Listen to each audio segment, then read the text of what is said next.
వరంగల్ జిల్లా నర్సంపేట దుగ్గొండి మండలంలో ప్రపంచ ఆటో డ్రైవర్ల దినోత్సవాన్ని ఘనంగా నిర్వహించారు. గిర్నిబావిలో జరిగిన ఈ కార్యక్రమానికి ముఖ్య అతిథులుగా దుగ్గొండి ఎస్ఐ రావుల రణధీర్ రెడ్డి, టీఏడీయూ రాష్ట్ర advisory board member Shanaboina Raj Kumar హాజరయ్యారు. ఈ సందర్భంగా ఆటో కార్మికులకు శుభాకాంక్షలు తెలుపుతూ కార్మికుల కోసం ప్రత్యేక నిధులు ఏర్పాటు అవసరమని, కాంగ్రెస్ ప్రభుత్వం హామీ ఇచ్చిన 12,000 రూపాయలు మంజూరు చేయాలని, ఆటో డ్రైవర్లకు లేబర్ కార్డులు 5 లక్షల ఎక్స్గ్రేషియా కల్పించాలని డిమాండ్ చేశారు. టీఏడీయూ నాయకులు రాష్ట్రంలో 6 లక్షల మంది ఆటో డ్రైవర్ల త్యాగపూరిత పోరాటాన్ని గుర్తు చేశారు. 2014లో ప్రారంభమైన ప్రపంచ ఆటో డ్రైవర్ల దినోత్సవం ద్వారా డ్రైవర్ల హక్కులపై చైతన్యం పెరిగిందని, 1000 కోట్ల కార్పొరేషన్ కోసం సంఘటితంగా ఉద్యమించాలని పిలుపునిచ్చారు. మహాలక్ష్మి పథకం వల్ల ఆటో కార్మికుల జీవన విధానం దెబ్బతిందని విమర్శించారు. ఆర్టీఓ, ఫినాన్స్ బ్రోకర్ల వేధింపుల వల్ల ఆటో కార్మికులు తీవ్ర ఇబ్బందులు పడుతున్నారని, టీఏడీయూనే ఈ దాడులకు అడ్డుకట్టే సంఘమని తెలిపారు.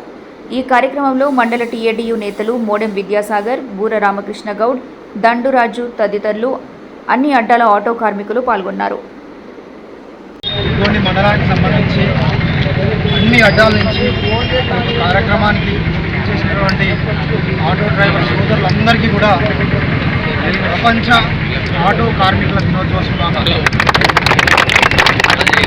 మనం షార్ట్ టైంలో పిలవగానే ఆటో డ్రైవర్ల సమస్యలపైన, ఆటో డ్రైవర్లకు వారికి సహాయ సహకారాలు అందించాలనే ఆలోచనతో మన కార్యక్రమానికి ముఖ్య అతిథిగా విచ్చేసినటువంటి పెద్దలు దుగ్గొండి మండల sub inspector of police Randhir Reddy గారికి ప్రత్యేకించి స్వాగతం చేస్తూ కార్యక్రమాన్ని నిర్వహిస్తున్నటువంటి సోదరుడు మోడెం విద్యాసాగర్ గారికి, బూర రామకృష్ణ గారికి, మన మండల గౌరవాధ్యక్షులు ఉన్నటువంటి నరసింహన్న గారికి, మరి 14 సంవత్సరాల నుంచి ఇదే సంఘానికి ఎలాంటి సేవలు చేస్తున్నారు వారికి కూడా ప్రత్యేకించి, వారితో పాటు అన్ని అడ్డాల్లో ఉన్నటువంటి ముఖ్యులందరికీ, ఆటో డ్రైవర్ సోదరులందరూ కూడా మరొకసారి ప్రపంచ ఆటో డ్రైవర్ ముఖ్యంగా మనం గర్వపడాల్సింది ఏంటంటే చెప్పదలుచుకున్నాం, ఆటో కార్మికుల కోసమే పోరాటం చేసినటువంటి సంఘం టీఏడీయూ. మిగతా అన్ని సంఘాలు ప్రతి పార్టీకి ఒక సంఘం ఉంటుంది.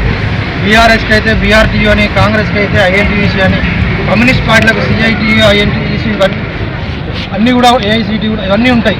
కానీ వాళ్లకు కార్మిక సంఘాలలో ఆటో సంఘం ఒకటి. కానీ మనకు తెలంగాణ ఆటో డ్రైవర్స్ యూనియన్ అనేది ఓన్లీ ఆటో డ్రైవర్ల సమస్యల కోసమే మన సంఘం. తప్పకుండా మనం సాధించిన విజయం ఏంటిదంటే, తెలంగాణ రాష్ట్రంలో ఎక్కడ కూడా ఆగస్టు 1వ తారీఖున ప్రపంచ ఆటో డ్రైవర్ల దినోత్సవం నిర్వహిస్తున్నారంటే దాన్ని పెట్టినటువంటి ఘనత టీఏడీయూ.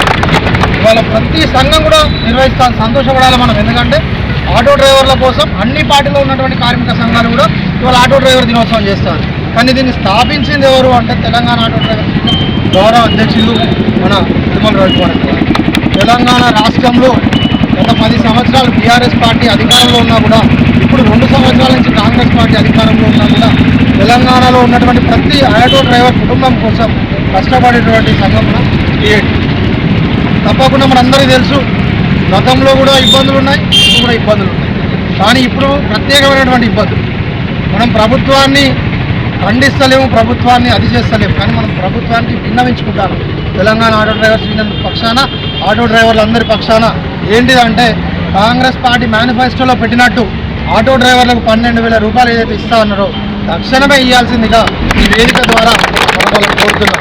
అదేవిధంగా స్పెషల్గా కార్మిక సంఘాలకు లేబర్ కార్డులతోని 5 లక్షల బీమా ఉంటుంది. ఆటో డ్రైవర్లకు కూడా ఆ పథకాన్ని వర్తింపచేయాలని చెప్పేసి ప్రభుత్వాన్ని మనం ఈ వేదిక ద్వారా నిర్ణయిస్తున్నాం. దానితో పాటు ఈ మధ్యకాలంలో మనం పేపర్ల కోసం రేట్ ఎంత పెంచిననేది అందరూ ఆటో డ్రైవర్లు ఎంతమంది సార్ని మనం కోరడమైంది ఎక్స్క్యూజ్, కానీ తప్పకుండా కట్టాల్సిన పరిస్థితి వస్తే ఒక్కొక్కరు 10 నుంచి 15,000 రూపాయలు కట్టాల్సినటువంటి పరిస్థితి ఉండే. గతంలో 1000 రూపాయలు ఉండే. దాన్ని తక్షణమే ఆటో డ్రైవర్ల పక్షాన ఆలోచించి దాన్ని కూడా 1000 రూపాయలకు తగ్గించాలని చెప్పేసి మనం ఇక్కడి నుంచి కోరుకుంటున్నాం. ఇది కాకుండా ప్రత్యేకించి ప్రభుత్వం ఏది తీసుకున్నా కూడా ఇప్పుడు ఇందిరమ్మ ఇండ్లను ఇస్తుంది. ఆటో డ్రైవర్లు అత్యంత పేద వర్గానికి చెందినటువంటి వారు ఆటో డ్రైవర్లు ఉంటున్నారు. వారికి కూడా ఇందిరమ్మ ఇళ్లలో ఫస్ట్ ఒక ఆటో డ్రైవర్ని గుర్తించి వారికి ఇల్లు పథకం కూడా పెట్టాలని చెప్పేసి మనం ఇక్కడి నుంచి అడుగుతున్నాం.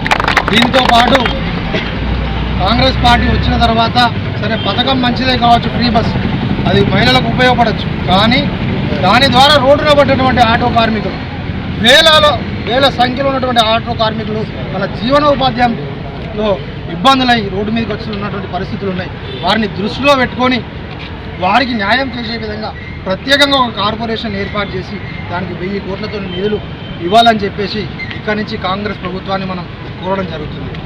దీంతో పాటు ఎటువంటి సమస్యలు ఉన్నా కూడా వాటిని తీర్చే విధంగా ప్రభుత్వానికి మనం విన్నవించుకుంటాం. అవసరమైతే ఈ గత కొన్ని రోజులలో ఆత్మహత్యలు చేసుకున్నటువంటి ఆటో డ్రైవర్ కుటుంబాలకు కూడా ఎక్స్గ్రేషియా ప్రభుత్వం ప్రకటించాలని చెప్పేసి మనం ఇక్కడి నుంచి కోరుకుంటున్నాం. మరిన్ని అప్డేట్స్ కోసం మా ఛానల్ని సబ్స్క్రైబ్ చేయండి.